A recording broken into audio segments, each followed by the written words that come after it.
Basta nag-aaway kami. Dahil, syempre, doon sa panalokong ginawa niya sa akin. So, bigla out of the blue, sasabihin niya sa akin na sawa na siya. At pinapalabas niya na ako yung may kasalanan. Ano yun? Hanggang nagising na sa kanina umaga, tapos ayaw na sa akin. Baka naman may gusto siyang sabihin sa'yo pero hindi niya lang masabi. May dahilan, ganun. Sino? Ha? Yung lalakan niyang yun? Baka ko yung gawin yun. What? You broke up with Danny? Bakit? Akala ko ba hindi ka muna makikipag-break sa kanya? I thought you like na nandyan lang siya anytime na kailangan mo siya. Eh, paano? Wisit yung muchacha niya. Yung orang na yun? Hindi naman kasi mangyayari ito kung di nakialam yung orang na yun sa inyo ni Sylvia. Tsaka tingnan mo, pinsan. Tingnan mo mabuti. Naging komplikado yung buhay mo dahil dun sa babae na yun. Tinutulungan ko lang yung tao. Yun na eh. Pwede mo naman siyang tulungan ng hindi pinapatira sa inyo. Tingnan mo pare, isinisiksik niya yung buhay niya sa'yo. Pati personal mong buhay, pinapakilaman na niya. Pare malas yung babae na yan. Kaya hanggat maaga, hanggat hindi pa nasisira yung buhay mo, palayasin mo na yung orang na yan.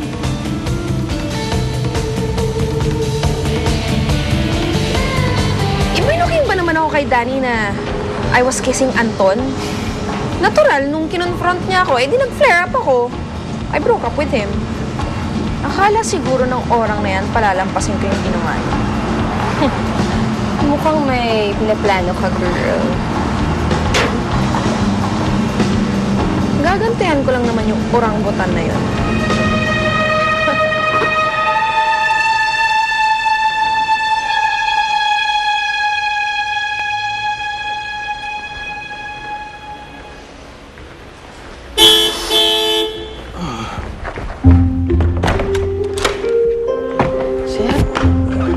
Sir Danny, lasing na naman po kayo. Paalam mo, ha? Huwag na magsalita, huwag na magsalita.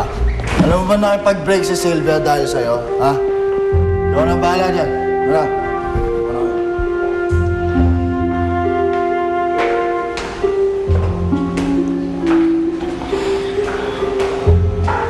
Sylvia.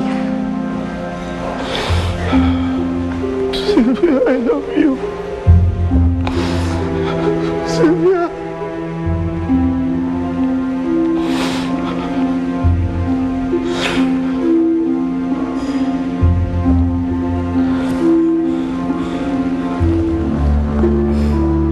Masaya ka ba, orang?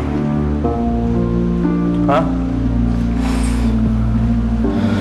Masaya ka ba at sinira mo yung relasyon ko?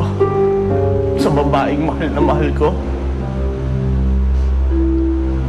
Sorry po, Sir Danny.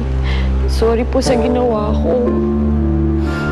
Orang, wala na si Sylvia.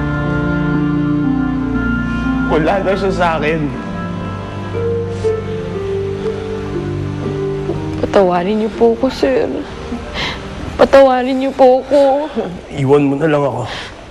Sir Danny. Sabi na iwan mo ako eh!